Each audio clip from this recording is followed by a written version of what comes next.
Après presque 2 jours sans parler de Vinicius ou Mbappé, de Rodrigo, nous voilà obligés de briser la série Jota. L'actu madrilène est toujours chaude à quelques jours après la fin du mondial des clubs.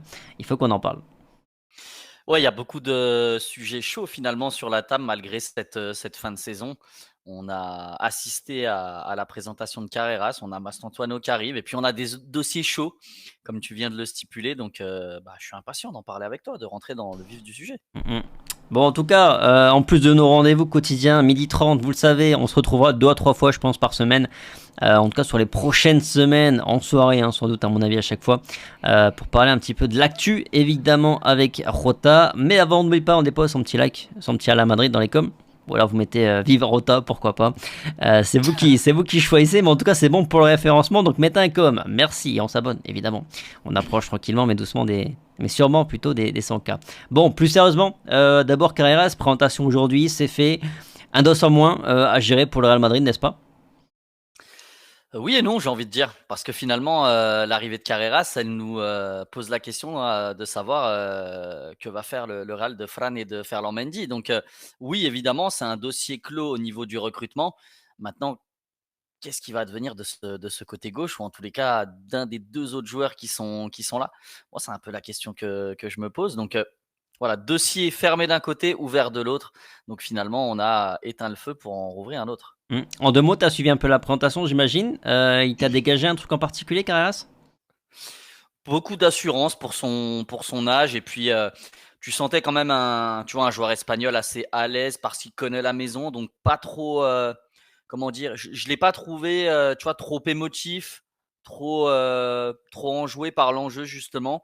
Je pense que c'est quelqu'un qui a rapidement envie de faire, ses preuves. Après évidemment, c'est le rectangle vert qui nous, heu, qui nous dira si le joueur est déjà au niveau dès ses premiers matchs, mais, je trouve qu'il a dégagé beaucoup d'assurance. Mhm.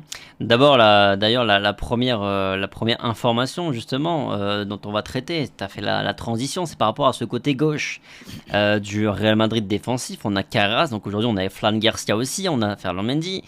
Ferland Mendy, on connaît la situation, on va pas en reparler une fois de plus, en tout cas pour cet été. Enfin, on verra bien moins que ça bouge, mais on a également du côté de ESPN qui nous dit que plusieurs clubs s'intéressent à Fran Garcia. Est-ce que tu y crois un possible départ de Fran Garcia? Parce que tu peux pas te débarrasser de Ferland Mendy parce qu'il n'y a pas d'offre, hein, parce qu'il faut évidemment une offre en face pour pouvoir se débarrasser d'un joueur. Hein. C'est pas aussi simple que ce qu'on aimerait dans certains cas.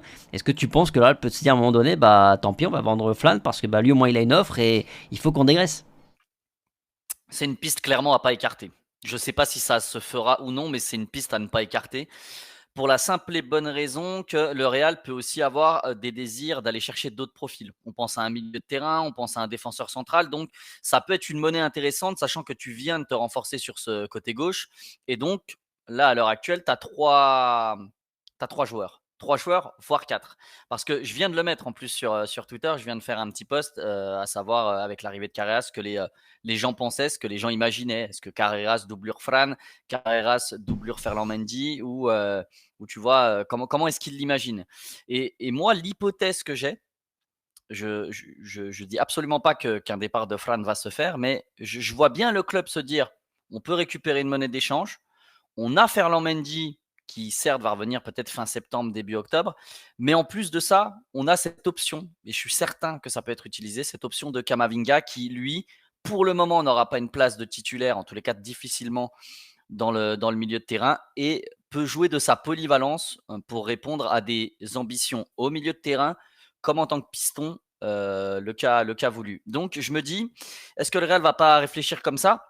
C'est déjà une réflexion qui se fait sur plusieurs postes. C'était déjà le cas sur Ancelotti. Ça reste un peu du bricolage, certes, et c'est pas forcément ce que je veux. Mais je me dis, le Real sait qu'il a des joueurs polyvalents. Et est-ce qu'il va pas se dire, j'ai Ferland Mendy en plus de Carreras, j'ai aussi potentiellement un Camavinga. Est-ce que Fran, à 20, 25 millions, est-ce que ça se tape pas? Est-ce que ça se vend pas? Je me dis que c'est pas écarté. Ah ouais. Tu penses pas que Xabi Alonso pourrait poser son veto parce que peut-être qu'il est satisfait de ce que Fran Garcia a démontré ce mondial des clubs et qu'en doublure ça lui va bien? Ah, bien évidemment que si. Il peut poser son veto et se dire moi, je vais pratiquement boycotter Ferland Mendy parce que c'est un profil que je veux pas. D'ailleurs, c'est un petit peu les bruits de couloir qu'on voit dans la presse ces derniers jours. Et puis se dire voilà, avec Fran, moi, je suis bien et éventuellement même cette option Kamavinga ou alors peut-être qu'elle n'existe absolument pas du tout dans son esprit. Franchement, là, pour moi, c'est du 50-50. C'est très, très flou. C'est difficile pour nous d'avoir une vue très claire là-dessus, mais j'écarte aucune des options. Je me dis, Fran, il a été mis en valeur sur ce mondial des clubs. C'est normal que des clubs s'intéressent à lui. Mais maintenant, derrière, le Real répond quand même très vite en prenant Carreras. Ça veut dire qu'il n'y a pas non plus une satisfaction majuscule sur le mondial de Fran. Ou alors on lui apporte tout simplement une concurrence, mais tout en sachant que Ferland Mendy a un contrat qui va jusqu'à 2028 et qu'il est, à mon avis, pas prêt de vouloir quitter le Real. Je me dis que si on a foncé très très rapidement sur Carreras, alors que finalement on a plié à ce que voulait Benfica, donc ça aurait pu se faire avant le mondial des clubs finalement, tu vois. Donc je me dis que voilà, le Real a quand même eu l'ambition de prendre un latéral gauche et que peut-être ça peut signifier que Fran Garcia n'est pas non plus en ultra odeur de sainteté au sein du club. Surtout que moi, je trouve, et j'y réfléchissais, et je savais plus. Je savais qu'il y avait un cas, mais je m'en souvenais plus, et ça vient de me revenir.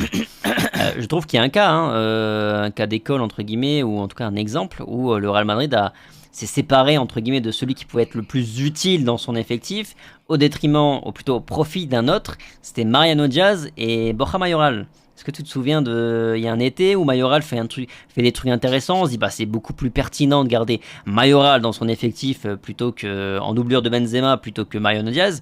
Mais vu que Mariano Diaz ne veut absolument pas partir, il dit non à tout et qu'il a l'intention de rester, le Real finalement se dit bah Mayoral on va plutôt le laisser partir. Après on connaît évidemment la suite, mais je trouve qu'il y a en tout cas il y a cet exemple-là. Ça vaut aussi pour Hendrik Gonzalo hein, d'ailleurs par ailleurs.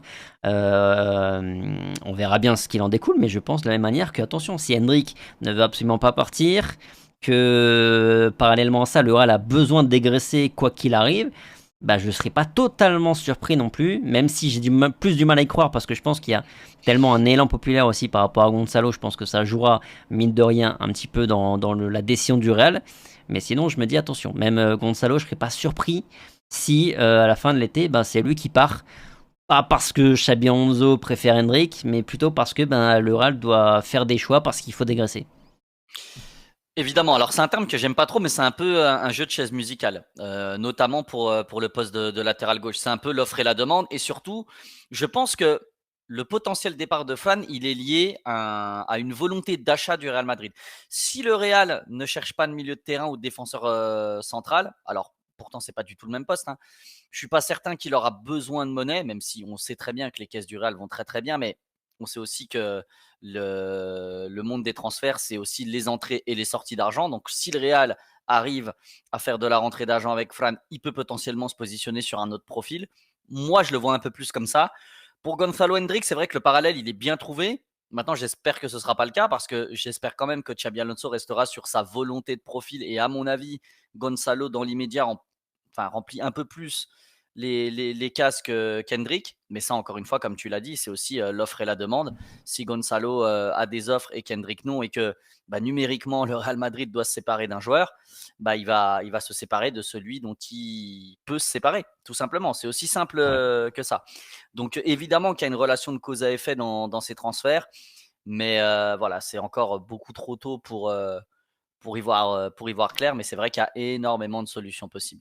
Hendrik, il en aura des offres, hein. Il en a hein, des clubs qui vont vouloir récupérer en prêt, ça c'est sûr, il y en aura, je suis pas inquiet, mais ouais, son entourage, en tout cas jusqu'à présent, refuse absolument cette idée. Plus il est blessé jusque septembre, donc c'est pareil, c'est aussi un frein, je trouve, à un départ. Et c'est pour ça aussi, par ailleurs, hein, à mon avis, que le Real Madrid, jusqu'à preuve du contraire, il n'y a rien qui a été confirmé que Gonzalo va rester quoi qu'il arrive. C'est évidemment la tendance, c'est évidemment ce que tout le monde a envie. Mais le Real n'a pas confirmé Gonzalo dans son effectif la saison prochaine. C'est ce que nous disent à peu près tous les médias concrètement en Espagne. Au milieu de terrain, on a Dani Ceballos. Non, peut-être parler de Konaté avant. Konaté, on a le Real qui serait prêt à mettre 25 millions d'euros, pas plus, pour l'international français, défenseur central de Liverpool. On sait que les Reds, eux, apparemment, réclament plutôt 50 millions d'euros.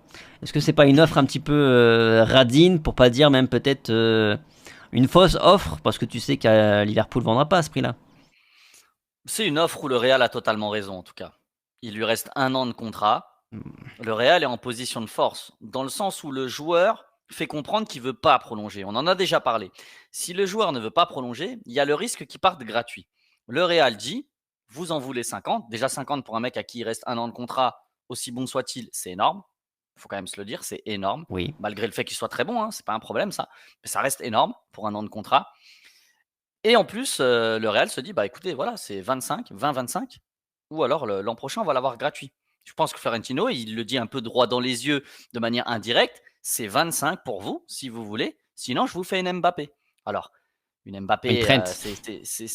voilà, ou une Trent, encore plus direct, et là, ils la connaissent. Donc après, c'est eux qui veulent. Et puis, je pense que c'est aussi une offre d'appel. Tu vois, c'est 20-25 à 30, 32. Je pense que le Real discutera, peut-être même 35. Mais 50, le Real, oui, évidemment, les mettra pas. Ça, j'en suis persuadé. Eusen a coûté cher. Carreras aussi, ça voudrait faire presque. Bah, ça les ferait même 150 millions pour 3 défenseurs. Non, non, non. Le Real ne mettra pas 50. Donc, c'est pas une offre radine, c'est la loi du marché aussi.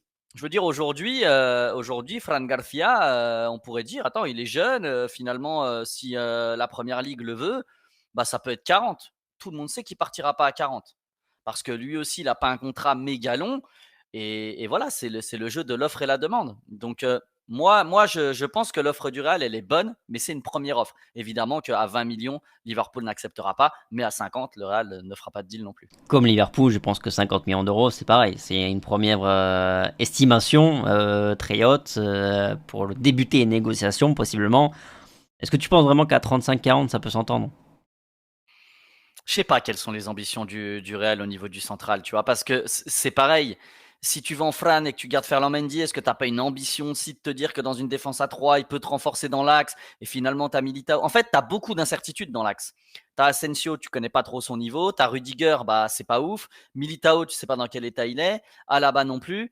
Mais finalement, tu as ces quatre-là, plus Chouameni. Enfin, en fait, tu as plein d'options. Tu as même Carvajal, dont on parle pour potentiellement aussi être dans une défense à 3. En fait, tu as plein de profils. Tu as pléthore de profils qui nous plaisent pas énormément, hein, tous, parce que pour nous, c'est et du bricolage et puis des profils qui sont pas, L'incertitude, surtout.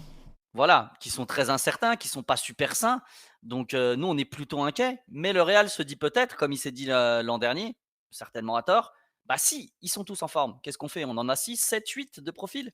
Donc, je pense qu'ils vont pas négocier à n'importe quel prix. Mais évidemment, un central compétent à un prix plutôt bon marché, s'il y a la possibilité, ils le feront.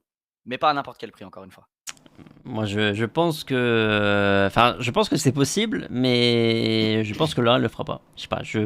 Moi, je sens que le Real va plutôt attendre l'année prochaine parce qu'ils sentent, je pense que Konaté. Je suis plus sur cette tendance comme toi aussi, Je moi. pense que le Real sent bien que Konaté, ils vont réussir aussi à l'attirer dans leur filet la saison prochaine.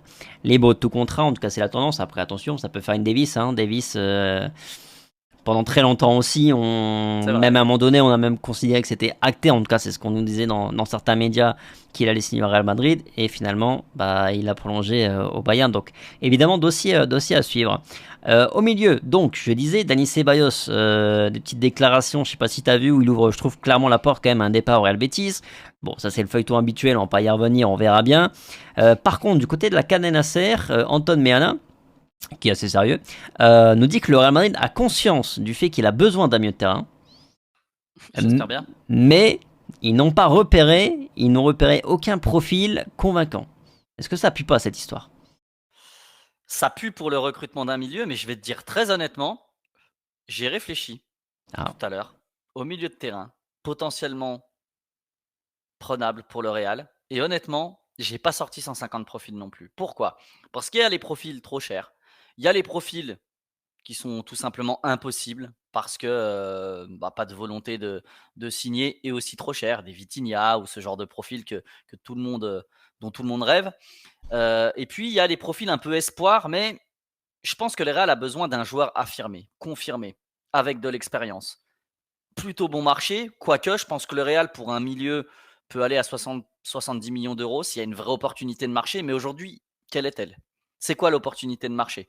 Est-ce que le Real veut un milieu créatif ou un milieu récupérateur? Moi, personnellement, je pense que la priorité absolue, c'est d'avoir une vraie sentinelle. Et je parle d'un vrai monstre, une vraie sentinelle qui te récupère des ballons. Et après, autour, avec du Arda, avec du Fede Valverde, avec du Bellingham, ça leur laisse un petit peu plus de potentiel pour créer. Ça ne veut pas dire que j'enlève Tchouaméni, hein, qui est un des premiers noms que moi je mets. Ça veut dire que je veux un profil encore plus récupérateur et qui peut lui apporter une vraie concurrence. Moi, je pense qu'il a besoin de ça malgré le fait qu'il soit bon. Je pense qu'il a besoin d'une vraie concurrence. Et puis après, c'est un joueur aussi, Tchouaméni, qui jouait en relayeur à Monaco. Donc, on ne sait pas comment il pourrait se compléter avec d'autres. Mais moi, je pense que le Real a vraiment besoin, au-delà